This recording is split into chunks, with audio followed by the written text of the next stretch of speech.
বন্ধুরা, আজকের এই কথোপকথনে আমরা জানব স্বামী বিবেকানন্দ গুরুত্বপূর্ণ তিনটি বাণী। স্বামী বিবেকানন্দ একবার বলেছিলেন, প্রথমে জীবনের একটা লক্ষ্য নির্ধারণ করো ও তোমার মন প্রাণ সবকিছুই ওই লক্ষ্যে স্থাপন করো। অন্যের চিন্তাভাবনা তোমার জীবন থেকে বের করে দাও।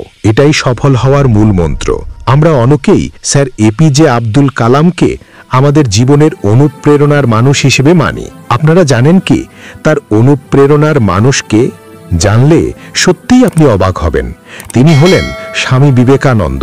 শুধু তিনি নন, সুভাষচন্দ্র বোস, লাল বাহাদুর শাস্ত্রী, নিকোলা টেসলা, এছাড়াও আরও অনেকেই আছেন যাদের অনুপ্রেরণা স্বামী বিবেকানন্দই ছিলেন।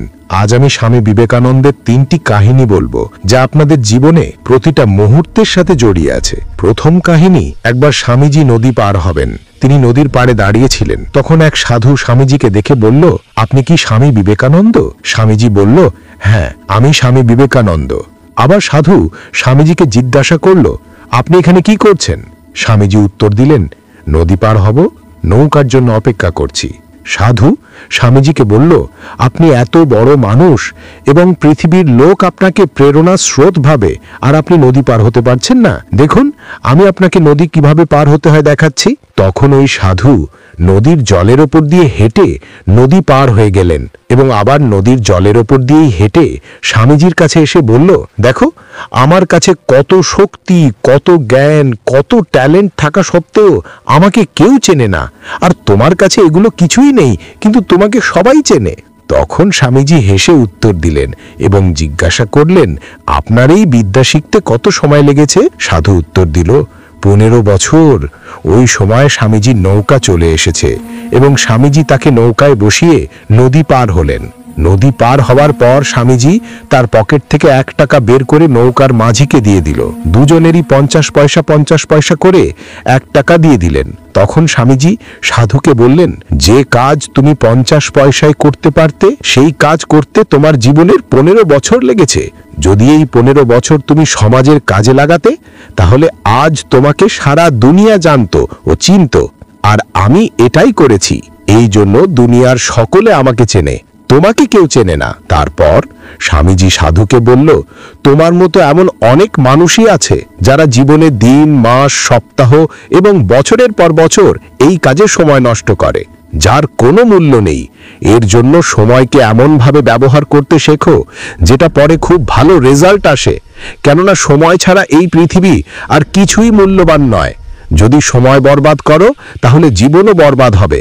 দ্বিতীয় কাহিনী, একদিন স্বামীজি রাস্তা দিয়ে যাচ্ছিলেন, কিন্তু তার পেছন পেছন অনেক বাঁদর যাচ্ছিল। স্বামীজির হাতে প্রসাদ ছিল।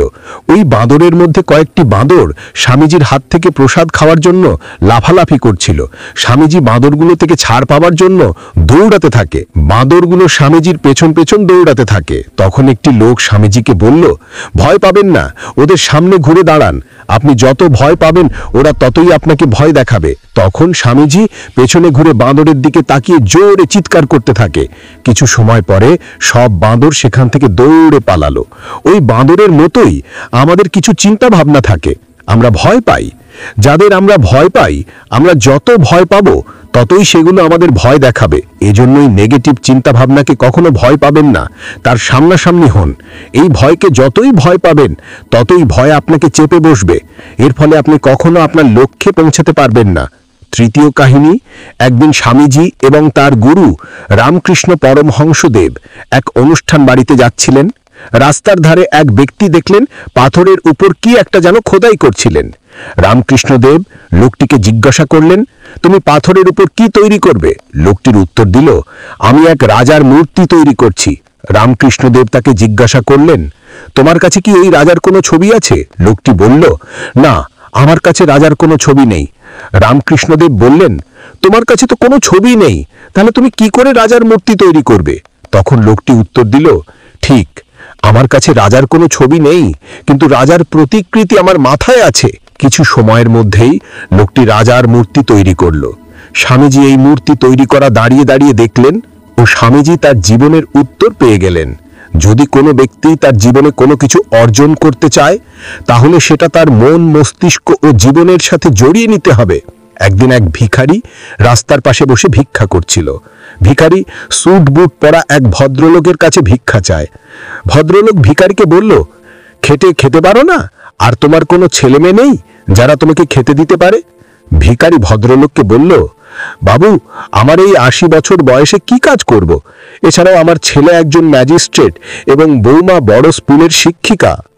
ভদ্রলোক কথা শোনার পর ভিখারিকে ভিক্ষা তো দিলেই না, তাকে কতগুলো ছোট বড় কথা বলে সেখান থেকে চলে গেলেন। ভদ্রলোক ভিখারির সব কথা ভুলে গেলেন। ওই ভদ্রলোকের সন্তান পড়াশুনো করে ডাক্তার হয়, বিদেশি বড় ডিগ্রি অর্জন করা ডাক্তার, এবং সে এক লেডি ডাক্তারকে বিয়ে করে। বিয়ে করার কয়েক বছর পর সে তার বাবাকে বলে, বাবা, আমরা আর এই বাড়িতে থাকবো না। পরের দিন সকালে ছেলে তার বাবাকে বলল, তুমি এই বাড়িতে থাকো বলে তারা বাড়ি থেকে বেরিয়ে ফ্ল্যাটে গিয়ে উঠল। সেদিন রাতে ওই ভদ্রলোক ছেলের কথা ভাবছেন। হঠাৎ করে তার ওই ভিখারির কথা মনে পড়ে গেল। ভদ্রলোক তখন বুঝতে পারলেন পরিস্থিতির কথা বিচার করে কাউকে কিছু বলা উচিত নয়। সে কোন পরিস্থিতিতে আছে সেটা বিবেচনা করা আগে দরকার। জীবনে যদি সুখ শান্তি চান তবে এই 3 জনের কাছ থেকে দূরে থাকুন। নাম্বার 1, যার মনে হিংসা থাকে। নাম্বার 2, যার মধ্যে অহংকার থাকে। নাম্বার 3, যারা অতিরিক্ত নেশা করে। এরা সবাই কথায় কথায় তর্ক করে। এরা সকলেই আপনার সাময়িক উপকার করলেও ক্ষতিটা বেশি করে। বন্ধুরা, ভিডিওটি শেষ পর্যন্ত দেখার জন্য আন্তরিক অভিনন্দন ও ধন্যবাদ। ভিডিওটি ভালো লাগলে একটা লাইক করে চ্যানেলটি সাবস্ক্রাইব করে পাশে থাকুন। সুস্থ থাকুন। নমস্কার।